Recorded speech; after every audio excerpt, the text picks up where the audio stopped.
Roger HANSON Last updated 10:57, October 12, 2017. Wind farms are becoming increasingly common in Europe. Denmark is often held up as a model of societal and economic development, rich, enlightened and regularly in the top 3 countries in the world with the happiest citizens. New Zealand could learn much from Denmark. A snapshot of how Denmark went from mediocrity to leader of the pack within the last 50 years provides some interesting lessons. In the BBC radio programme Global Business, reporter Keith Moore investigated Denmark's success in wind power technology. Denmark received a wake-up call in October 1973 when the Organization of Arab Petroleum Exporting Countries implemented an oil embargo.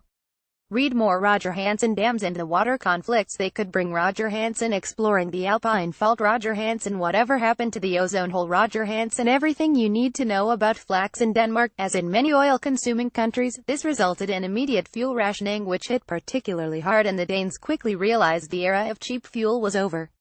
They did 2 things. Firstly, they set up a company, Dong Danish Oil and Natural Gas, and started exploiting their own hydrocarbon sources, mainly in the Danish sector of the North Sea. Secondly, determined to reduce their dependence on foreign energy sources, they decided to investigate harnessing some of the year-round winds that blast the Jutland coast. 45 years later, they are the world leaders in wind technology.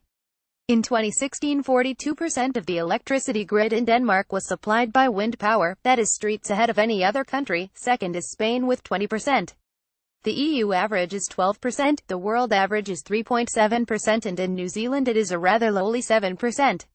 Wind power in Denmark has delivered much more than energy free from greenhouse gases, but in an interview with reporter Keith Moore, Professor Brian Vod Matheson of Aalborg University points out, if there wasn't a good business case, wind power in Denmark wouldn't have succeeded.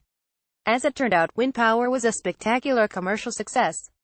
Today, the wind energy business in Denmark employs 30,000 people, this in a population of only 5.7 million, and accounts for 5% of the country's exports.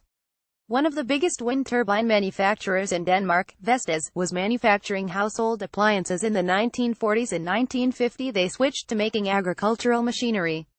Then in 1979, faced with surplus capacity, Vestas turned their skills to manufacturing wind turbines. It was an example of the adaptability of Danish companies. Another company, LM Wind Power, started as furniture makers in the 1940s, then morphed in the 50s to making boats, where they became experts in glass fiber manufacture. In the 80s they turned their attention to and specialized in making turbine blades. Today they have 10,000 employees worldwide, including 240 dedicated to research and development alone. In 2016 they finished construction of one of the largest turbine blades in the world. It has a diameter of 88.4 meters, that's almost the length of a rugby pitch. 90% of the world's offshore wind turbines are in the North Sea, and 70% of these are shipped from the Danish port of Esbjerg. In many parts of the world, wind turbines are regarded as unsightly and their presence is met with considerable resistance. The same was true in Denmark, but Professor Vod Matheson says the key to wind power generation is to make it local. There is a law in Denmark that requires at least 20% of the shares in any wind farm development to be owned by the local community. This gives the community a vested interest in the development and provides real cash returns. When citizens, rather than anonymous corporations, are making money from the wind turbines in their neighborhood, the turbines become objects of pride rather than blots on the landscape. According to Professor Vod Matheson, one of the key lessons the Danes have learnt from their experience with wind power is the critical importance of political consensus. In 2006, the Danish government declared that they were determined to ensure that Denmark reached its goal of 100% renewable energy production by 2050. This goal was restated in 2016. The effect of this long-term government strategy is that it gives business certainty. Businesses know where the industry is heading, and that encourages investment. That is the main lesson to be learnt by New Zealand governments. Stuff.